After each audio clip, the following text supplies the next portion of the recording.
Hey everybody in YouTube, this is Tom again in Western North Carolina. I'm behind the camera this time. I'm going to give you a short tour of my shop and what I'm looking for when I buy wood for a shaving horse. Sorry about the shakiness, but I don't have all that fancy stuff to keep my camera steady.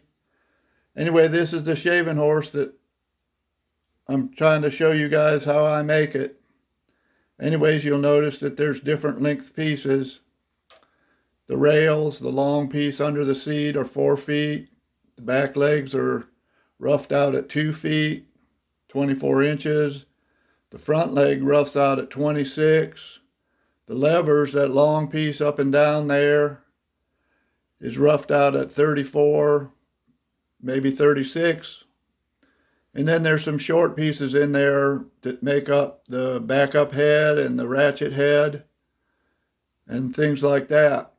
But anyways, I'm going to pan up here a little bit and show you what I try to buy when I go to the store. Anyways, mostly I use 2x12. Yellow pine is what's available here, and I really like the yellow pine for this project. It's a good strong wood. Doesn't cost too much, and it's available, in the big box store where I'm at. Anyways, this is an 8-foot 2x12. I think it costs around $10. I can't swear to that, but I think that's about the right price. But anyways, I used to be able to buy these in fine clear ones, what I call clear wood, on a pretty regular basis, but I've gotten now where I have to buy ones that are not completely clear, and I just have to cull and saw between the defects. Anyways, this is a piece that I just got off my supply out here, and it's got defects in it. Right here at this end, you can see it's got some knots, and I'm going to have to cut them off and start, maybe right in here, maybe cut that off right there. But looking down this board, right in this middle section of this board, from those knots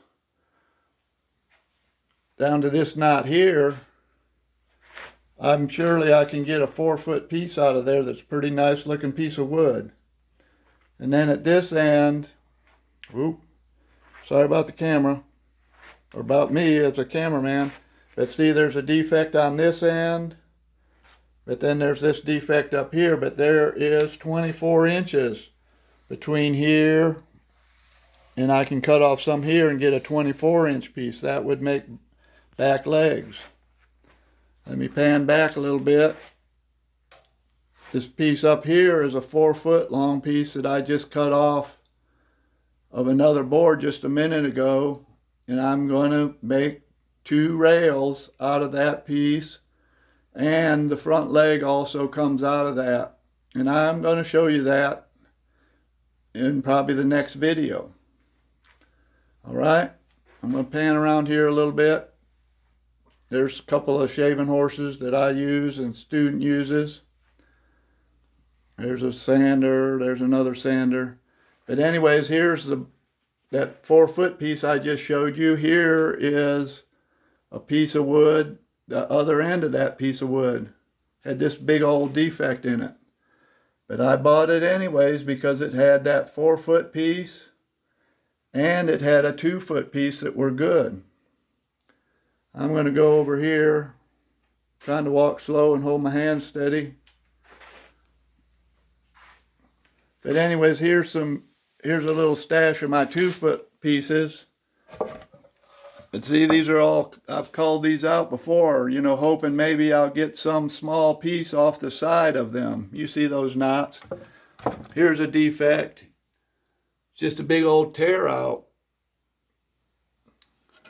But here's the 2-foot piece I got off that other board that I got that rail, that 4-foot piece off. There's a 2-foot piece, that'll make 2 back legs. And over here is some 34-inch long pieces right here that I'm going to get levers out of. And then beyond that, there's some 4-foot pieces that I've already cut out that are going to make rails. Anyways, I'll give you a little look around some of the stuff in the shop. And there's a bunch of chair parts right there. There's more chair parts up there.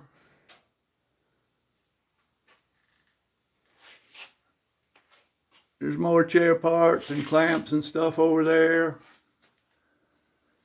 And there's more wood stashed back in there that could be shaving horse wood someday. It's my inside stash that I don't use off of unless I absolutely have to. Lots of projects going on here. There's more chair wood up there. More chair wood there. But anyways, I know that I'm making multiples of these shaving horses, and you guys only need, probably want to make one. So you just need to look for good wood. Don't, look through the pile a little bit. You don't have to buy the first thing you see, but try to get some good wood. And I'm going to make another video here pretty soon showing you how I mark out some of these pieces and how I go about turning them into the final process. Thanks for watching. See you soon.